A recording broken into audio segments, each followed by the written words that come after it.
Okay, so Salesforce basically is the most popular CRM in the world. That's what it is. By default, they give you the CRM apps. Okay, so you get the default ready-made CRM app. Okay, like Facebook, for example. Think of it. So when you log in into Facebook, what happens? What do you get? The social media app. By default, there is an app, right?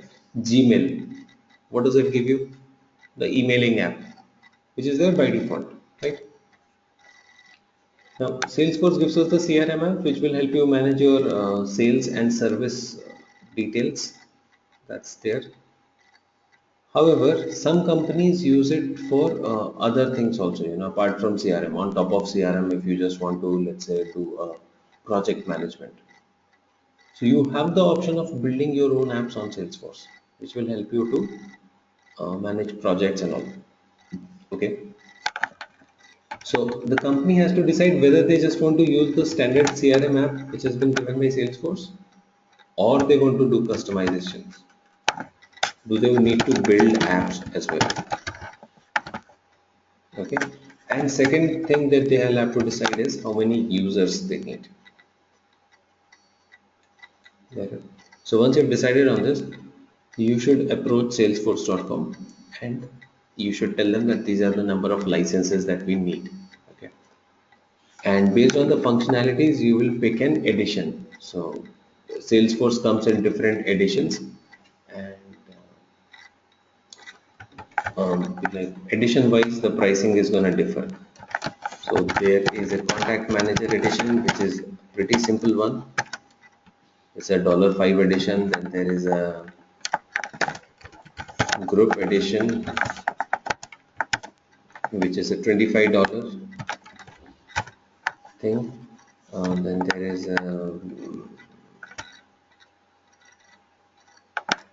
contact manager group, and then there is this thing called enterprise, which is $125 unlimited, which is $250.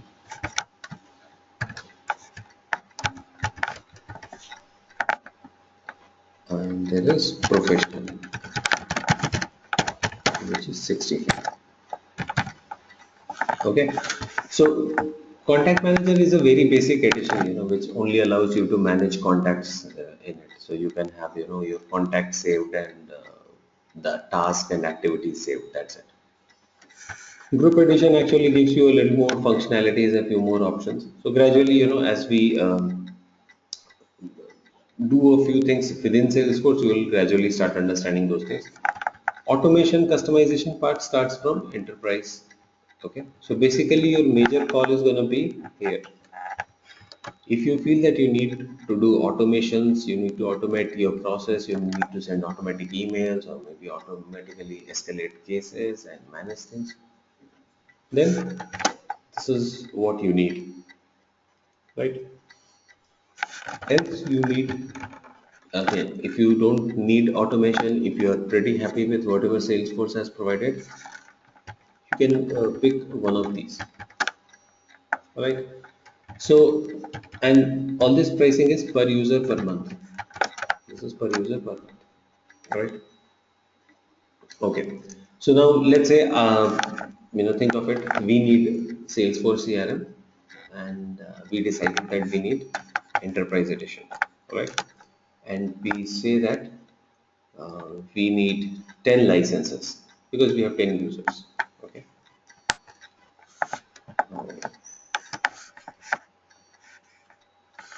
Edition that we need is enterprise, and number of users that we have is 10. Okay. So the pricing is going to be 10 into 125 into 12, because this is per month pricing. So Salesforce is going to charge you annually. So this is what they are going to charge you. So they will create an invoice for this amount and send it to you. You will pay this, and then you will get access to the licenses.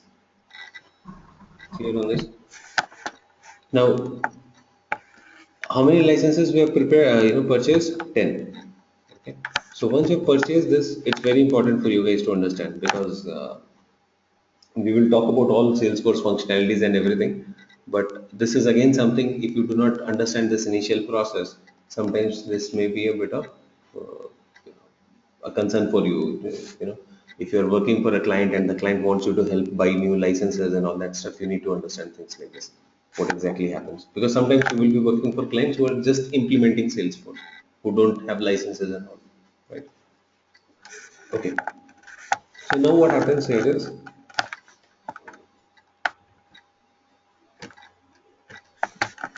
you have decided on the license, you have decided on the edition that you need. There is an invoice generated by Salesforce, it's sent to you. Okay. Now, once you pay that amount, Salesforce will create one login ID password and give it to you. Will create one login password and send it to you. Okay. Now you must be thinking, I purchased 10, why did they give one? That one login password will have the admin rights. Okay. Let's say they create one for me. Okay. Username, let's say.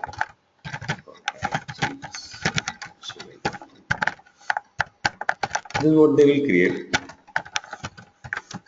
and password is, let's say, Jeets. So they'll generate this user and send it, and this user will have the admin access.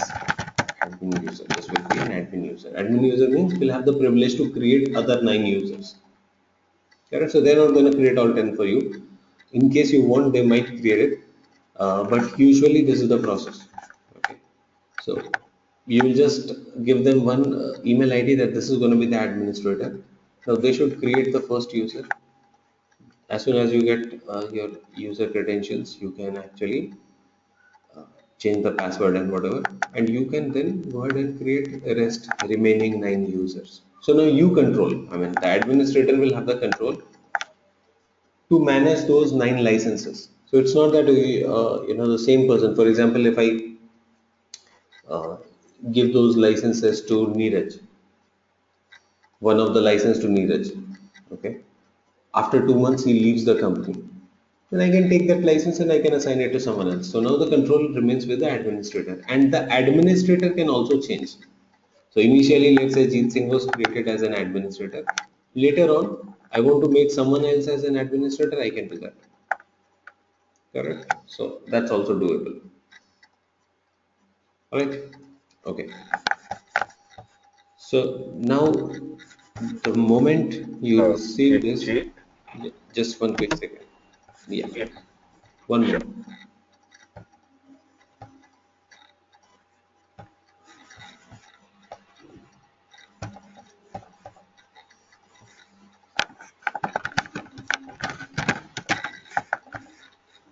Yep. Tell me. Go ahead. So if we want to change the administrator, then for that also we have to send an email to Salesforce. No, no, no. Now that is with Or your company. They have given you the control. Now okay, you do whatever you want. So it's like you went to a car showroom. You have bought the car. Now whoever wants to drive, let him drive. So that's how it is. So that's your internal okay, company. okay, fine.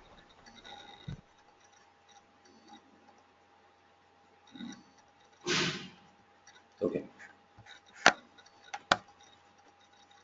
Now, once you have received that login ID password, you can actually go ahead and log in into it. So I have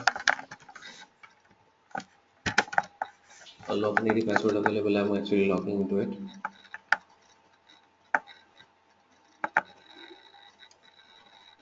So this is how it looks. This is how your application is gonna look, right? And now, since I'm talking about this particular scenario where this administrator user has just logged in. So what is the first thing that this administrator user will need to do? He'll need to do the setup, because it's a raw org which has been given by them, right? So you first thing that you have to do is the setup part. Okay. So let's do the setup. Okay. Yeah, just one quick thing in case any one of you do not have the login ID password or do not have the edition. Apart from all these editions that we have listed here, these five, there is one more which is called a developer edition. Okay. This developer edition is similar to enterprise edition functionality wise. Okay. And this comes free of cost for life, lifetime free. Okay. This developer edition is what we are going to use throughout the training, and you guys are also going to use this developer edition for your entire training duration.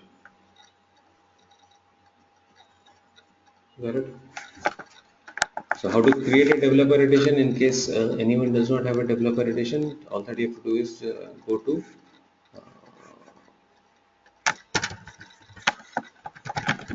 developer.salesforce.com/signup. So this is the link where you can actually create the developer edition. Okay. Developer.salesforce.com/signup. So if you go there, you will have the option of creating a developer edition. So once you create your developer edition, you will have the login ID password. You can log in. The one which I am logged in currently, this is also a developer org. This is also a developer edition. Okay. Okay. So when you go to developer.salesforce.com/signup, this is the screen that you will come into. You can put your name, email ID, and all this, and it will help you sign up. Then you will create your own login ID password. Once you have the login ID password, just go to salesforce.com and click on login. Okay, so once you have done your login ID password, you go to salesforce.com and then you can click on login, right? So for this entire training and for your entire, so not just for your, next 1 or 2 months of training, but you will always want to keep your developer edition, because while you're in a job also, there are a lot of times when you want to try something of the main edition. Let's say you just want to try a small code, but you don't want to try it on your company's account, because that's something which is visible to everyone, right? And you want to do it for your own learning. So this is going to be your learning platform. You can write programs, you can do customizations, you can do automations, everything. Okay, so keep your developer edition with you, and this will expire in 6 months. This will expire if you don't have any interaction for 6 months. So if you don't use your developer org for 6 months, then it expires. Otherwise, it does not expire. So that's the policy. All right. So that's something which you can use. So maybe after the session, you guys can go ahead and create your developer org in case you do not have a developer org. Okay. So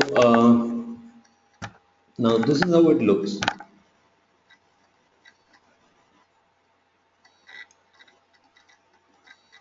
This is how it looks. Okay. Now the point is, first thing, once you receive as an administrator, in case you receive the org, what is the first thing that you're going to do? You're going to do the setup, some basic setup which need to be done. Okay. So there are two types of setup that we do. One is the personal setup,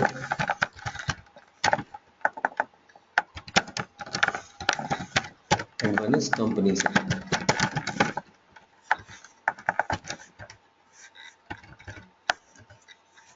So you will need to set up your personal information, and as I told you earlier, that Salesforce is going to create the login credentials and give it to you. You might want to change some of the information of your personal setup. Plus, you need to do the company setup. Okay, so how is the personal setup done? So here you will have the option of my settings. Okay, so if you see, this is the top right corner. This is the application drop down menu. All your apps are listed here. Okay, one company can be using multiple apps. Apps are listed here right now, like sales is an app, call center is an app, marketing is an app. All these are apps. Then there's a link to help. Then there's a link to open the setup menu. Right now it's already open, so you don't need to click on that. And if you come to this second drop down, second from the side, first drop down in fact, you will see option of my settings. So my settings is the place where you as a user, currently you're logged in as a user, right? You as a user will have the option of viewing your personal setup. So the moment you click on my settings, you will see the personal option here. Here you can go and update things like your personal information, your name, username, nickname, extension, fax, mobile, all this. Okay.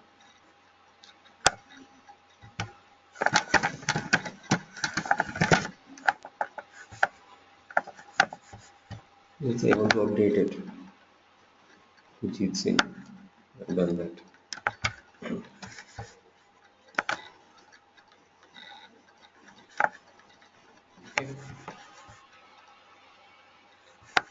Then if you want to update stuff like password, your language and time zone, if you want to change your password, you do it from here.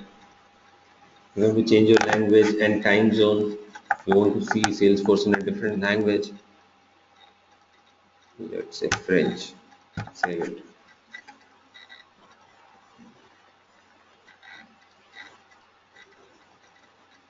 See, everything has got changed to French. Got it? Now you can just change it to English. Back.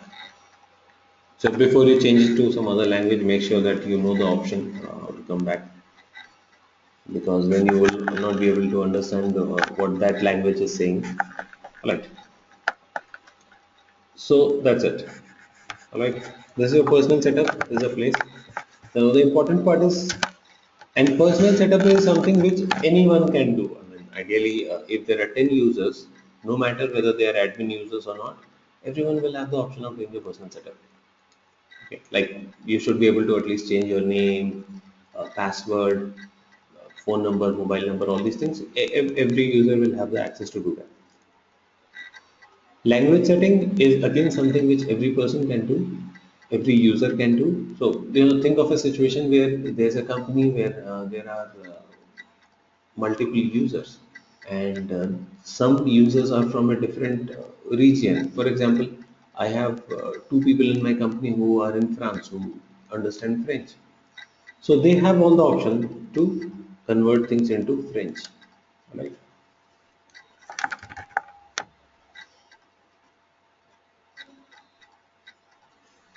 Okay. Now,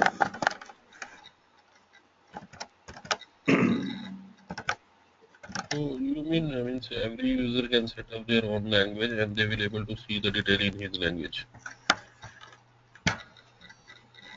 no, sorry, tell me again. So you mean to say like we have five user can set up They their can five set up, different yeah, yeah, language yeah. So each user and they has the will able liberty of viewing data in their own language, because language is ultimately user interface. It's not changing anything in the base, on the core. Correct? okay. And one user can use two different language at this. No. Okay. You just pick one language and it will show you the details in that particular language. That's it. Two different users can have two different languages set for them, but one user, because that becomes too difficult for Salesforce also. Which part to show in English, which one to show in French. So that doesn't happen. Right. So that's basically about the personal setup. Okay, so the simple stuff. Now come back to the company setup. Company setup is again something which is a usually a one-time activity done at the start of implementation of Salesforce for a company, and usually an administrator will do that.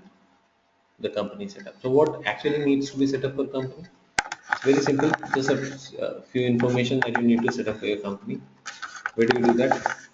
For doing company setup, you have to go to the setup menu, click on setup. The left side setup menu opens up. Under setup menu, you have company profile. Under that, you have the company setup option.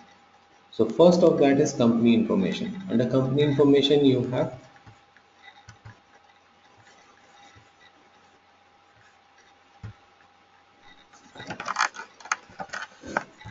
first thing that you do here is company information.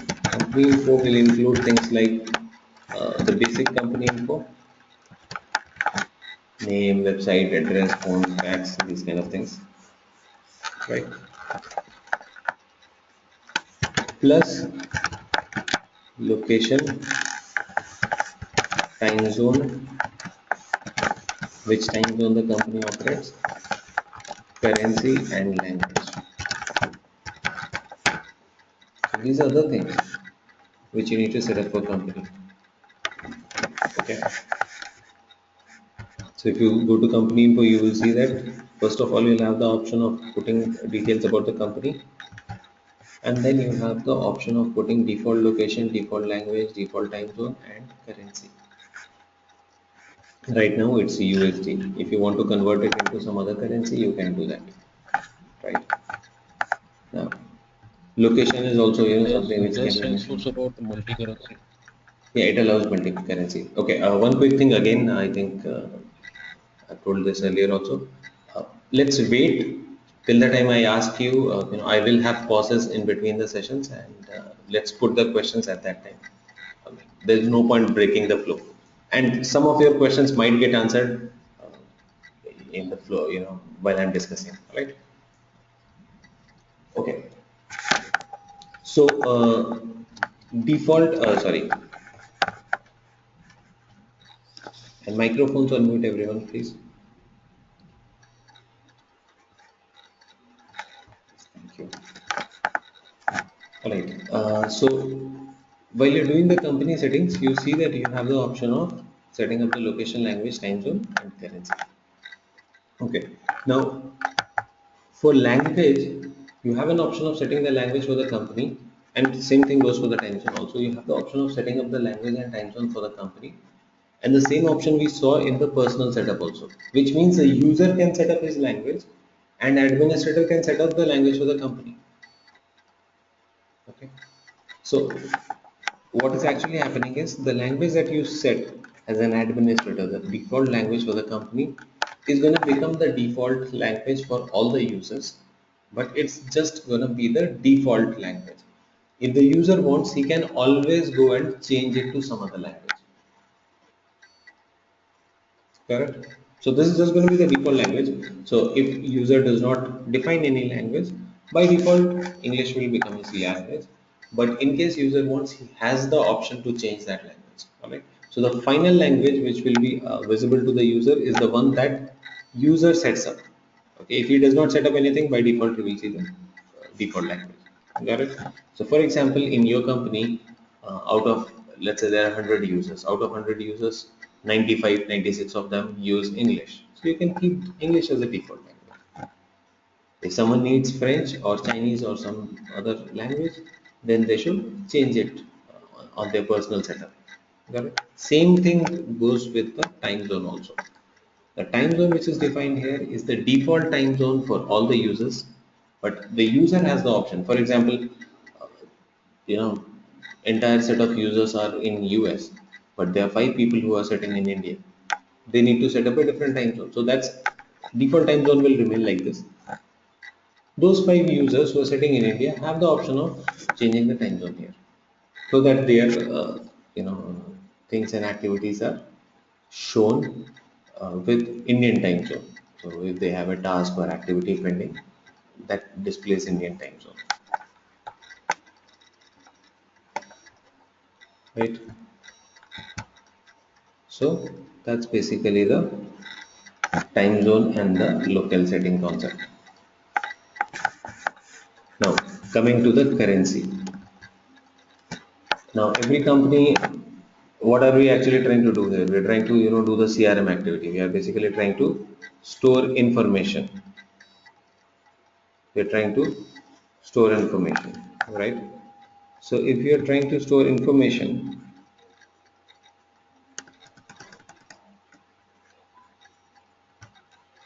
if you are trying to store information about the company's sales, obviously you'll have to track deal related information, how much money did you get and all that stuff.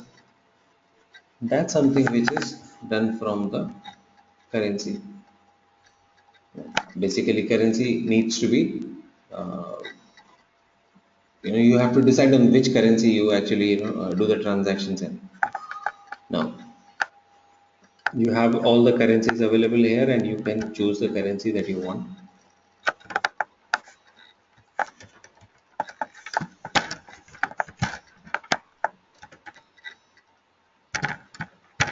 Okay. So whatever currency you basically deal in, you should define that as the currency. Now the point is that sometimes some companies will need to do business in more than one currency. For example, I'm trying to sell some product and I'm selling it in US and I'm also selling it in Australia. So when I sell it in Australia, I use Australian dollars, and while I'm selling the same product in US, I use US dollar. Okay. So then I need two currencies to be tracked in the system. So if you need multiple currencies, that is also possible. You all that you have to do is you just have to activate the multiple currencies, okay, which is something which is done by the Salesforce.com. So if you do this, selecting this option is the first step in enabling multiple currencies for your organization. To complete the process, contact your Salesforce representative to determine the best time for multiple currencies to be enabled. Once scheduled, the process will be completed by Salesforce customer support. The currency selected as your currency local will become your corporate currency. Alright. So the thing is that if you want multiple currencies, then what you have to do, if you want multiple currencies, then all that you have to do is you have to contact the Salesforce.com representative. Now, from your developer org, you do not have that option of contacting the Salesforce.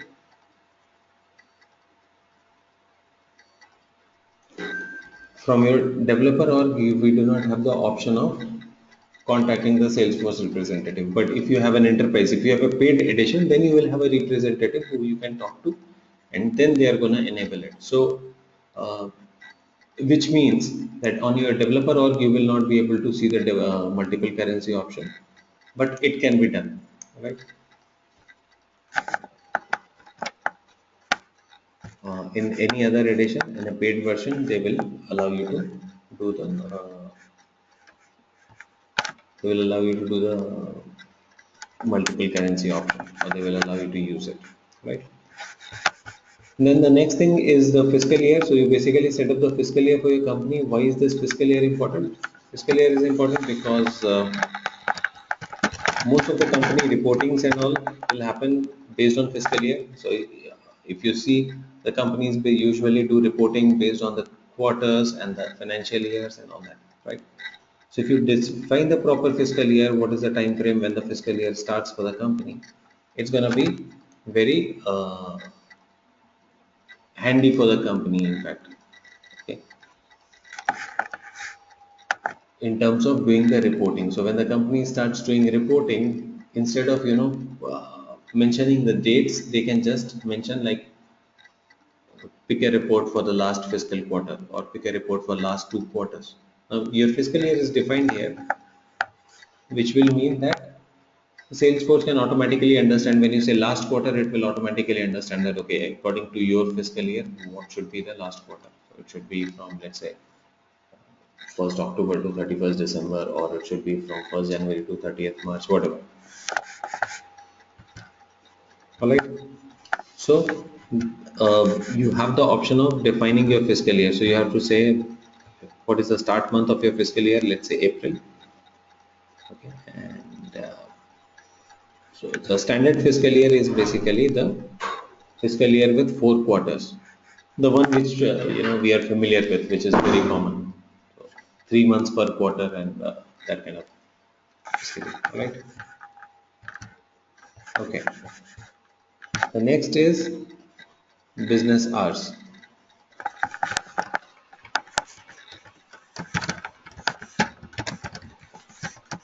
Okay. Now, what is business hours? Business hours are basically the timings when your support team is available.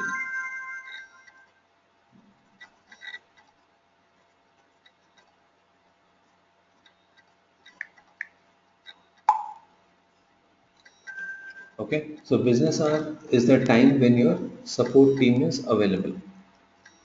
Um, for example, let's say my customer support team works from 9 to 6.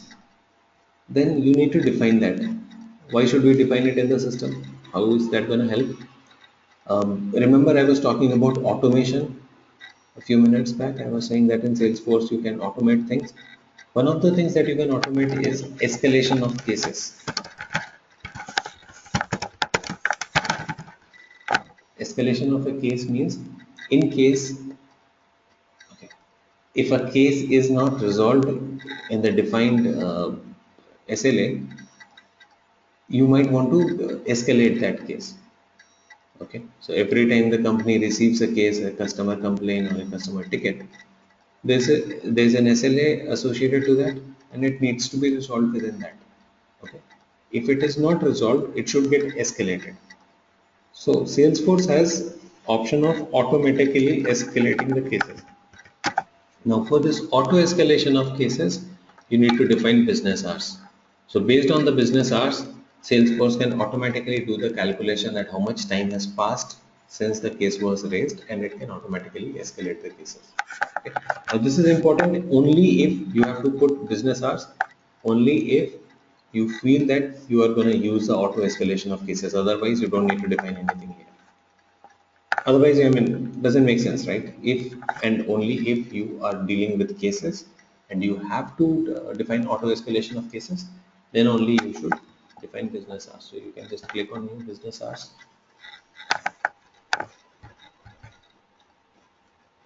and define the business hours for each day, like for Monday, what time to what time your company works, for Tuesday, what time to what time your company works. That's the thing, correct? So that's basically about the business hours. Then the next option that we are defining there is holiday. Okay. Now, why do I need to define holidays in my CRM? How is that going to help? Okay, holidays are basically again related to the escalation of cases. So ideally, on a holiday, your those number of hours should not be counted. For example, if a case was raised on Friday, right? So, and if it needs to be resolved in 24 hours, think about it. So a case was raised on Friday. If it is not resolved by Saturday, it will get escalated. But Saturday is a holiday, so ideally it should not get escalated, right? It should get escalated on Monday if it is not resolved by Monday. Right? So system does not know that Saturday is a holiday. So we'll have to mention that Saturday is a holiday or 25th December is a holiday. So those things you have to specify so that your system, so that your business hours can get associated with those holidays and work towards the case escalation. Okay. We'll look into how to define an escalation rule or how to automate the escalation process. That's something which we'll look into a little later. But right now we are just doing the setup for the company. So you as an administrator will have to decide whether you want to control auto escalations, define the business hours. If you have to do auto escalation control, define the holidays.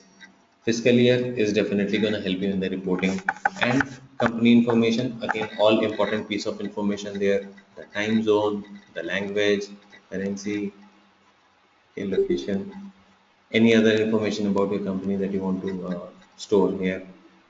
Okay, and obviously the personal setup part. Right. Let me know if anyone has any question in any of these things. The first setup that you do for Salesforce for your personal and the company setup. Let me know if anyone has a Yeah, question. yeah. If yeah, one question is Mm-hmm. regarding the multi-currency. Mm-hmm. How this like we have enabled this from the Salesforce, but how it will work in the Salesforce? Suppose one person, the company is doing the business in the multiple countries and they have the different currencies. So how they See, will do the setup so that it will be reporting will be done in the base currency of the company. see. Um, Whenever you are trying to enter an amount, you will have a field where the amount will be entered. For example, there's a product and you have to enter the product price. So there will be a field where you'll have to enter. So you can enter 100, 200, 300, whatever. Okay. So if there is single currency, you just get one field. Wherever there is a currency to be entered, you just get one field where you have to enter a number. If you have multiple currency enabled, then you get two fields here.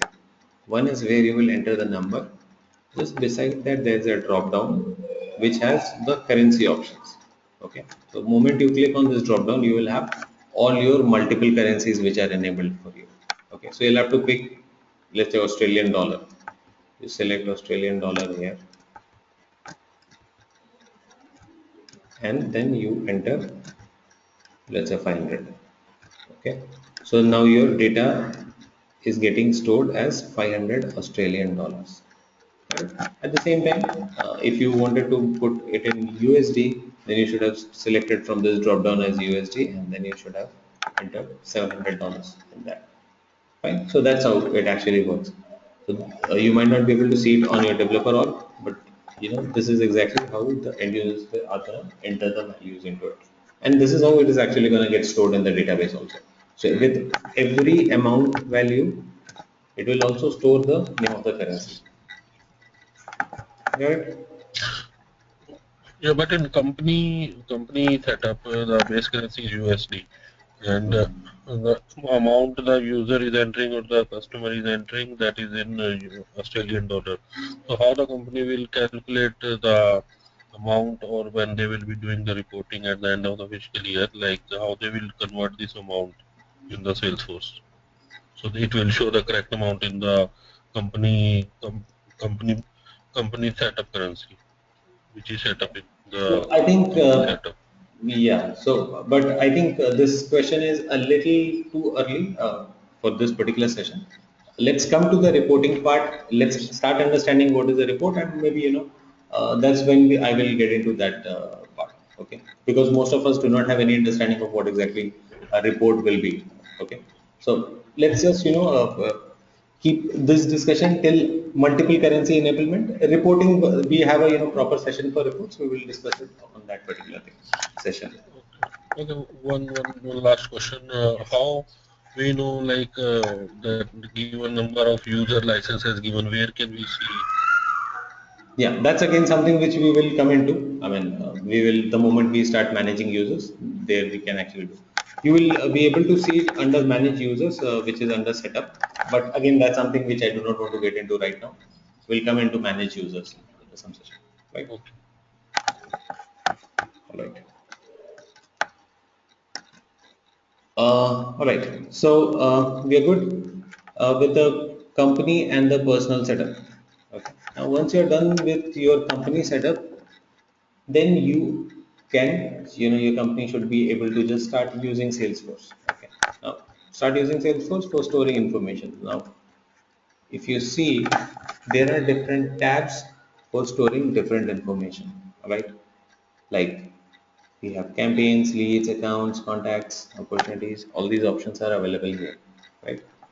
So all your information should be tracked under all these tabs. Like if you're doing certain marketing activities, they should go under campaigns. If you have certain inquiries from the customers, they should go under leads.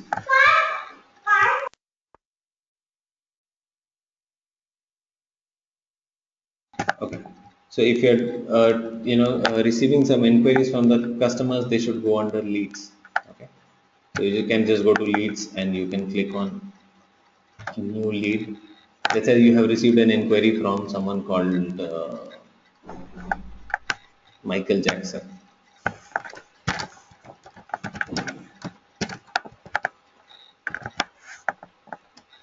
Okay, he works for a company called Music and Dance,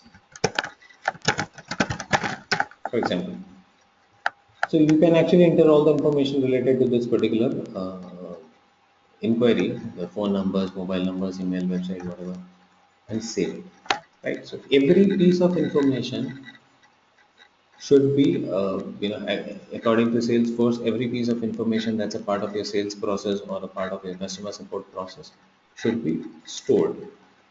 Okay. Why it should be stored? So that you can actually use it at a later point of time to understand things, that how many people actually inquired and how many of them got converted, which kind of people got converted. So every company wants to do some sort of analysis at end of the year, or at some point of time, to understand, are they doing the business the right way, or do they need to change certain things.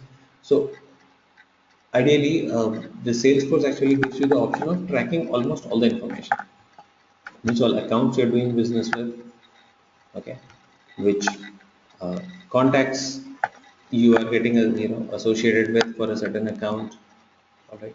So you have option of storing all information, all the marketing activities, the inquiries, the accounts you are dealing with, the contacts, opportunities, contracts, the contracts that you have with your customers, the orders that you have taken from the customers. Cases are the customer complaints. Solutions are the commonly raised customer complaints and their solutions. Products is the table where you track all your product, whatever you are selling. Right? So this is basically the environment available by default to you, where you can track all this information. Whatever you see on this app, all can be customized. Okay, and that's what we are actually going to learn. I mean, we are definitely not going to learn how to enter data and all that stuff, right? So that's something which is pretty easy. But in this entire course, what is that we are going to do? We are actually going to learn how do we customize this entire application, because the same set of application might not work for all businesses. Every business is not same, right? And every business sales process is also not same. So there will be different sales processes for different businesses, and they will require different things. So different thing, when I say different thing, it can be a different user interface. They might want a different look and feel. They might want different options here. Okay, you might want to add a few fields here. You might want a few more information to be tracked. By default, Salesforce is tracking this much of information. You might want a few more information to be tracked under any of these. So all these falls under customization. You might want to put some logics or some programs to run at the backend. So that's basically what we are going to focus on. That's basically what we are actually going to look into. All right. So that is it. So tomorrow, once we meet, we are gonna have a quick understanding of the sales application, the Salesforce sales application. Post which we will start dealing with the data, and then we will get into the customization part. All right.